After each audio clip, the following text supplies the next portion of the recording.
मैंने क्या देखा कि गंगा किनारे एक आदमी खड़ा है और एक कह रहा है, गंगा मुझे प्यास लगी है, तू मेरे मुख में प्रवेश कर। सुबह से खड़ा, शाम हो गई, गंगा प्रवेश नहीं किया करती है। ना हो विश्वास तो गंगा तो छोड़ो, साबरमती में ट्राई करना कि मेरे मुख में प्रवेश कर जा। कोई नदी तुम्हारे मुख में प्रवेश नहीं करेगी। ध्यान रखना, गंगा का काम लोगों की प्यास बुझाना नहीं है। गंगा का काम गंगा सागर में जाकर विराट हो जाना है। लेकिन ये बात सच है कि यदि गंगा ये लक्ष्य बना ले कि लोगों की प्यास बुझाना है, तो गंगा फिर सागर से नहीं मिलेगी, वो घर घर में जाकर बट जाएगी। हर घर में कोई प्यासा बैठा हुआ है। गंगा का काम केवल गंगा सागर बनना है, तो मुझ पुलक सागर का काम भी तुम्हारी प्यास बुझाना नहीं है। मेरा काम भी परमात्मा के सागर में जाकर विलीन हो जाना मेरा काम है। वह मेरा लक्ष्य है, वह मेरा उद्देश्य है। लेकिन एक बात आपको जरूर कहता हूं कि जो गंगा के किनारे कोई प्यासा पहुंचता है और जाकर के यदि गंगा के तट पर खड़ा होकर कहे कि गंगा मुख में प्रवेश कर, तो कोई गंगा मुख में प्रवेश करने वाली नहीं है। गंगा किसकी प्यास बुझाती है मालूम है? जो बैठता है गंगा के घाट पर, घुटने टेकता है, अपनी अंजलि को बनाता है और गंगा के जल का आचमन किया करता है, गंगा उसकी प्यास बुझाया करती है। वरना गंगा से प्रार्थना करते रहोगे, गंगा कल कल कल कल कल कल कहते आगे बढ़ जाएगी। मैं आपसे निवेदन कर रहा हूं, आज पहला दिन है, आपको समझा रहा हूं, बता रहा हूं, कुछ हिदायतें दे रहा हूं। हिदायत इतनी है कि पीना तुम्हें ही पड़ेगा, अंजलि तुम्हें ही बनाना पड़ेगा। प्यासे तुम हो, कंठों को तृप्त तुम्हें ही करना पड़ेगा। मैं तुम्हारे मुख में प्रवेश नहीं कर सकता। एक सूरज आकाश में आता है, भाई अमीर हो, गरीब हो, जैन हो, हिंदू हो, मुसलमान हो, ईसाई हो, क्रिश्चियन हो, सिख हो, कभी किसी सूरज ने यह नहीं कहा कि जो मुझे अर्घ चढ़ाएंगे मैं उनके ही घर को रोशन करूंगा। नहीं, जो सूरज को गालियां भी देते हैं ना, तो भी सूरज उनके आंगन को रोशन कर दिया करता है, प्रकाश से भर दिया करता है। सूरज कभी नहीं कहता है कि मैं किसके घर को रोशनी दूंगा। सूरज का काम तो आना है और हर व्यक्ति के घर को रोशन करना है। लेकिन एक बात याद रखना अहमदाबाद वालों, सूरज आएगा तुम्हारे दरवाजे भी, तुम्हारे घर भी, लेकिन एक बात आपको याद रखना है, सुबह से शाम सूरज तुम्हारे घर के आंगन में दस्तक देगा। वो कहेगा दरवाजा खोलो, जो दरवाजे खोल लेंगे ना उनके घर रोशन हो जाएंगे, और जो दरवाजे बंद रखते हैं ना, सूरज शाम तक अपने प्रकाश को फैलाता है, शाम को अपनी किरणों को समेटता है और अस्ताचल की ओर चला जाता है। ध्यान रखना, सूरज धक्के मार के तुम्हारे दरवाजों में प्रवेश नहीं किया करता है। तो मैं पुलक सागर भी कह रहा हूं कि ज्ञान गंगा में यदि आना है तो अपने हृदय के दीवारों दरवाजों को खोल करके आना। यदि खोल करके आए तो मैं प्रकाश से तुम्हारा जीवन रोशन कर दूंगा। और दरवाजे बंद रखे, जैसे आए वैसे ही चले गए, तो एक दिन वो आएगा कि मैं भी अपना प्रकाश समेटूंगा और राजस्थान की ओर प्रस्थान कर जाऊंगा। ध्यान रखिए। अब राहत मिली चंदू जी? तो ये गड़बड़ की चौमासा नहीं होगा, ऐसा नहीं है, अभी नहीं होगा, क्योंकि अभी मैं आया हूं, अगली बार तुम लाना। क्योंकि मैं ऐसा व्यक्ति नहीं हूं कि पहली बार में दहेज मांग लूं। अभी तो देखा देखी चल रही है, दहेज तो बाद में देखेंगे। और जिसकी तुम्हारे जैसे अमीर ससुरालों से दहेज मांगने की कोई जरूरत नहीं पड़ा करती है। ध्यान रखना। मानिए, अब अपनी बात पर आता हूं। मुझसे जीवंत प्रश्न करना, मुर्दे प्रश्न नहीं। जिंदगी के प्रश्न करो, जिंदगी से पूछो, तुम जिंदगी हो, तुम जिंदगी को जी रहे हो। कोई ईसाई आकर मुझसे कहे कि मरियम कुमारी मां थी या शादीशुदा थी, इसके उत्तर देना उचित नहीं है, क्योंकि ईसाई के अलावा इससे किसी को कुछ लेना देना नहीं है। कोई जैन आकर के कहे कि महावीर की शादी हुई या नहीं हुई, इससे कोई फर्क नहीं पड़ता है। ये जैनों का प्रश्न है, इससे अजैन को कुछ, महावीर शादी कर ले तो अजैनों को कुछ नहीं पड़ी है और नहीं करे तो उनको कुछ नहीं पड़ी। कोई मुसलमान आकर कहे कि जब आकाश से कोई किताब उतरती है तो बताओ वो कुरान कब उतरी और कैसे उतरी? इन प्रश्नों में कोई दम नहीं है मेरे भाई, ध्यान रखिए। आपसे इतना ही निवेदन करना चाहता हूं कि ब्रह्मा पहले या विष्णु पहले, इन मुर्दा प्रश्नों में कुछ नहीं रखा है। मैं जिंदा प्रश्न और जिंदगी के प्रश्न से कहता हूं कि आदमी यह पूछे कि दुख क्या हुआ करता है, क्योंकि दुख मुसलमान के पास भी है, दुख हिंदू के पास भी है, दर्द जैन के पास भी है, दर्द बौद्ध के पास भी है। महावीर ने विवाह किया या नहीं किया इस पर मत लड़ो, इस बात पर दृष्टि रखो कि महावीर ने क्या किया। यदि तुम कर लोगे तो तुम भी महावीर जैसी संपदा को प्राप्त हो सकते हो। ध्यान रखिए महावीर ने क्या, लोग लड़ रहे हैं, इसी पे लड़ रहा है जैन समाज। आंख लगा दी तो श्वेतांबर, निकाल दिए तो दिगंबर। तेरे की एक आंख ने तुम्हारी धर्म बदल दिया उठा के। चौड़ी पट्टी और कम पट्टी, तेरे की ये सब छोड़ो। जो महावीर ने पाया है उसे प्राप्त करने का पुरुषार्थ करिए अपने जीवन में। फालतू की बातों में आदमी आदमी से ना लड़े, ध्यान रखना। आज मैं आपसे कहता हूं, मैं गुजरात में आया हूं, अहमदाबाद में आया हूं, मैंने सुना है यहां भोजन बहुत मीठा बनता है। पहले दिन मैंने कहा था, जो लोग थे उनने सुना होगा, और जिनने नहीं सुना था जो थे उनसे पूछ लेना। ध्यान रखिए, मैंने कहा था कि यहां भोजन बहुत मीठा बनता है, और तो और कढ़ी भी मीठी बनती है। कमाल हो गया, मैंने कहा गजब यार, कितना मीठा मीठा है। लेकिन आज मैं अहमदाबाद में मीठा भोजन नहीं बनाऊंगा। मैं आज आपसे इतना ही निवेदन करता हूं कि मिठाई तो हर साल मीठी बनती है, मिठाई तो हर साल मीठी बनती है। आज इस मंच पर बैठकर आओ हम अपना व्यवहार मीठा बनाएं, अपनी वाणी मीठी बनाएं, जीवन हमारा सार्थक हो जाएगा। जरूरी नहीं है कि किसी का मुंह मिठाई से ही मीठा किया जाता है, जरूरी नहीं है कि किसी का मुंह मिठाई से मीठा किया जाता है। अरे मीठी बोली से भी मुंह मीठा हो जाया करता है मेरे भाई, मिठास तो कहीं भी आ सकती है। आज हम बैठ करके अपने व्यवहार को मीठा बनाने का प्रयास करें। ध्यान रखिए, मानव तन मिला है, एक सूत्र दे रहा हूं, कहो वही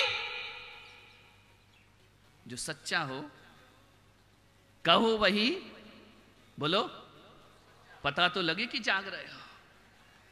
कहो वही जो, करो वही जो अच्छा हो। ध्यान रखना, कहो वही जो सच्चा हो, करो वही जो अच्छा हो, बोलो वही जो मीठा हो। ध्यान रखना, बोलो वही जो मीठा हो और गाओ वही जो गीता हो। ध्यान रखना, गाओ वही जो गीता हो, देखो वही जिसमें सत्यम शिवम सुंदरम हो, खाओ वही जिसमें जो प्रसाद हो, पियो वही जिसमें अनहद नाद हो, चाल वही जिसमें चरित्र हो, और काम वही जो पवित्र हो। जीवन सीखने के यही सूत्र है। काम पवित्र करो, जीवन चाल में चरित्र रखो, बोलो ज्यादा नहीं, बोलो कम और सुनो। क्या करना है? बोलना कम और मुझे छोड़कर, क्योंकि मैं बोलूंगा ज्यादा, तुमको सुनना ज्यादा। बोलो कम, सुनो ज्यादा। भगवान ने क्या किया है? प्रकृति ने कभी देखना, एक जीभ और कान कितने दिए हैं? कितने दिए हैं? 2 दिए हैं। क्यों? कि बोलो कम, सुनो, आउट गोइंग कम, इनकमिंग। बनिए कि बाजार में बैठे फिर भी नहीं समझते हो क्या? अपने यहां पैसा निकलता कम है, कमाया ज्यादा जाता है। विचार करना है आपको। कम बोलो, ज्यादा सुनो। पर बाप रे बाप, बाप रे बाप, इतना बोलता है आदमी, इतना बोलता है, इतना बोलता है, इतना बोलता है कि दिन में तो छोड़ो, रात भर बोलता है। कोठारी जी, रात में भी नहीं। मेरे कमरे में एक बच्चा सोया, वो नींद में भी बोल रहा है। आदमी को चैन ही नहीं है। अरे नींद में तो चुप हो जा मेरे भाई। कितना बोलता है आदमी, एक बात ध्यान रखना, सोते सोते भी आदमी बड़बड़ बड़बड़ करते रहता है, उसके जीवन में शांति नहीं है। ध्यान रखिए, आपसे निवेदन है, एक ही बात है, एक ही सूत्र याद रखना है, बोलो तो कैसा बोलो? मीठा बोलो, नहीं तो बोलो ही मत। ध्यान रखना, एक बात ध्यान रखना, एक सूत्र अपना लेना, डायरी में लिख लेना, दिमाग में लिख लेना कि इंसान की तरह बोलना ना आए तो जानवर की तरह मौन होना सीख लीजिए, तुम्हारी जिंदगी अपने आप परिवर्तित हो जाएगी। इंसान की तरह बोलो और इंसान की तरह बोलना नहीं आता है तो जानवर की तरह मौन होना सीख लीजिए। ध्यान रखना, दुर्घटनाएं घट रही इस संसार में, आदमी जब भी बोलता है लठ मार बोलता है, ऐसा बोलता है सामने वाले का सीना छलनी। भाई ध्यान रखिए गुजरातियों, अहमदाबाद वालों, मीठा खाने से जिंदगी मीठी नहीं होती है, मीठा मीठा बोलने से जिंदगी मीठी हो जाया करती। मीठा बोलना सीखो, कड़वा मत बोलो, कठोर मत बोलो, तीखा मत बोलो। एक बात याद रखो, खुदा को भी पसंद नहीं सख्ती जुबान में, खुदा को भी पसंद नहीं सख्ती जुबान में, इसीलिए तो नहीं दी है हड्डी जुबान में। ध्यान रखना, सख्ती मत रखिए, अच्छे से बोलो, प्रेम। मैं कितने प्रेम से बोलता हूं, मैं बोल भी देता हूं, तुम हंस भी लेते हो और हो भी जाता है काम। ध्यान रखना, प्रेम से बोलो। ये हजारों की जनमेदनी जो यहां पर आज उपस्थित हुई है ना, जो पैर रखने की यहां जगह नहीं है, मैंने कोई सोना चांदी थोड़ी देने वाला हूं, मैं रुपया पासे थोड़ी देने वाला हूं, मैं तुम्हें कोई मकान देने वाला नहीं हूं, मैं तो तुम्हें कुछ भी देने वाला नहीं हूं। लेकिन फिर भी ये लोग यदि यहां पर खिंचे चले आए हैं तो ध्यान रखना, पुलक सागर इनका रिश्तेदार नहीं है, पुलक सागर इनके कोई खानदान का नहीं है, कोई कर्जदार नहीं है तुम्हारा। लेकिन तुम यहां पर यदि आए हो तो केवल मीठी वाणी सुनने के लिए यहां पर दूर दूर से चलकर आए हो। कौन कहता है कि भोजन से पब्लिक आती है? मेरे को चंदू जी बोले 8 दिन भोजन, मैंने कहा तुम भोजन ही रख लो, मैं मंदिर में भजन करूंगा बैठ के।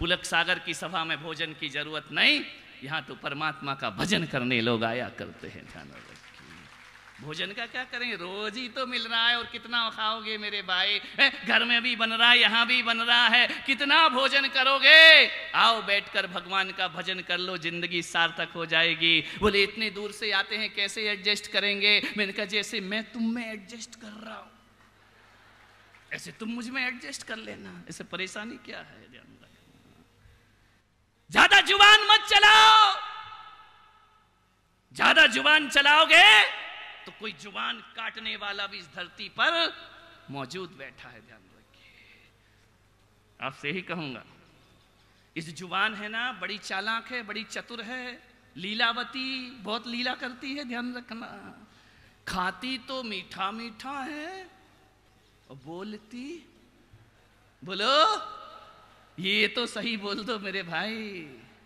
खाती मीठा मीठा है, बोलती बड़ा तीखा तीखा है। ध्यान रखिए, और मुझसे लोग कहते महाराज आप मीठा नहीं लेते आहार में, मैंने कहा मैं मीठा खाता नहीं, मीठा बोलता हूं। ध्यान रखना, मीठा खाने का नहीं, बोलने का। ये मनीष बड़ी ताली बजा रहे हैं, इतना मीठा बोलता हूं कि खुद ही धुला के चले जाते हैं, फिर भी खुश हुआ करते हैं। ध्यान रखना, ये सीख लीजिए कि जिंदगी को कैसे जिया जाता है। आदमी इतना होशियार है, जब भी बोलता है कड़वा बोलता है, बोलते बोलते भी आदमी इतना चालाक हो गया है, वो कहता है भाई साहब माफ करना, छोटे मुंह बड़ी बात क्यों कर रहा? बड़ी बात जब छोटा मुंह है ना तो छोटी बात कर, नहीं अदरवाइज नहीं लेना। अब तू पहले ही बोल रहा तो मैं तो लूंगा अदरवाइज। भाई मैंने तो कभी सोचा ही नहीं था कि अदरवाइज लेना है। या बहुत होशियार है आदमी, अपनी बात भी कह देता है, माफी भी मांग लेता है, ये भी कह देता है अदरवाइज नहीं लेना। ध्यान रखना, मैं आपसे निवेदन करता हूं कि यदि आपको लगता है घर में मेरी इस बात से किसी को बुरा लगेगा तो बुरी बातें मत बोलिए। ध्यान रखिए, रोक लीजिए उनको, वहीं स्टॉप कर दीजिए, मत बोलिए। जिस बात के कई अर्थ होते हो वो बात बोलने का प्रयास। एक बात याद रखना, गर्मी बहुत है तुम्हारे अहमदाबाद में, दिख रही है ना, क्या करूं? पहुंचना इसलिए पड़ता है कि खूबसूरत दिखूं, इसलिए नहीं, वो तो हम हैं ही, उसमें दिखाने की क्या जरूरत है। लेकिन ये खारा खारा पानी जब आंख में जाता है ना तो बड़ा रुलाता है मेरे भाई जान। मैं आपसे निवेदन करना चाहता हूं, आपसे निवेदन करना चाहता हूं, इतना ही मैं आपसे कहना चाहता हूं,